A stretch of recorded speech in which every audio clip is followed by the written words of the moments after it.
Tell me a story. It's a story about journeys. The journeys we take to prove ourselves. I was fairly familiar with his work. I had read The Hobbit after filming About a Boy because the Whites brothers, the directors of that film, gave me a copy of that book. And then I'd read a bit of The Lord of the Rings. I'd watched the films and was a big fan of those, and then played the card game after school. I'd stay behind after school and play the card game. So I like loved the world and understood that, but then really didn't know anything about the man behind those stories. And that was what was incredible. I read the script and it was a beautiful story, standalone on its own, of these friendships and love and this young orphan boy who kind of found his safe place to create, and then how that was all torn away from him through World War I. But also as a fan, I was like, oh, this is where all that inspiration came from. I have been fascinated with language. I've invented my own. You invented an entire language? I've always loved magic. I've always loved fantasy in this kind of a world. And the books when I was in school were very much a part of the literature of the time, and being like a kid who was already predisposed to loving fantasy, it was very much something I was aware of. And of course, when the Peter Jackson movies came out, I would go to the theater and see them, look forward to the release of the next one every time. So it was something that was very much ingrained in me from a very young age. And so to be a part of this story finally about the man himself felt quite right, in a way. I made stories, legends.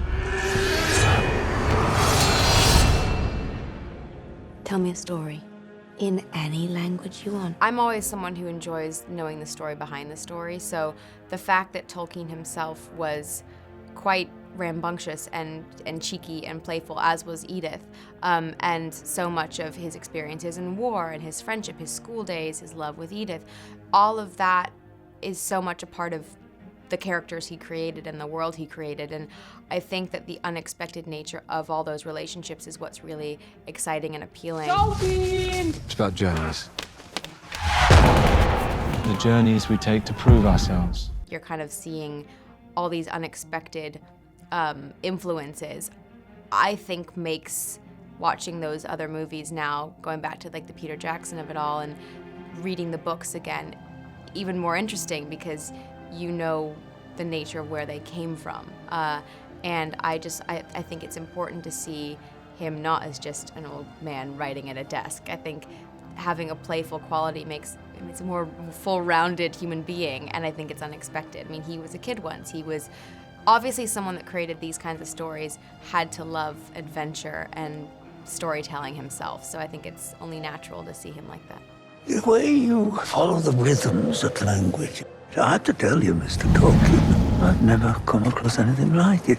It's very exciting. Just as a fan, it's something that I feel that other people will really enjoy, because it's something that I was intrigued by and learned so much. And I think there's lovely little Easter eggs in there for fans, and then there's also these through stories for people that aren't so familiar with his work, just in terms of a standalone story. So yeah, it's something that I would like to watch.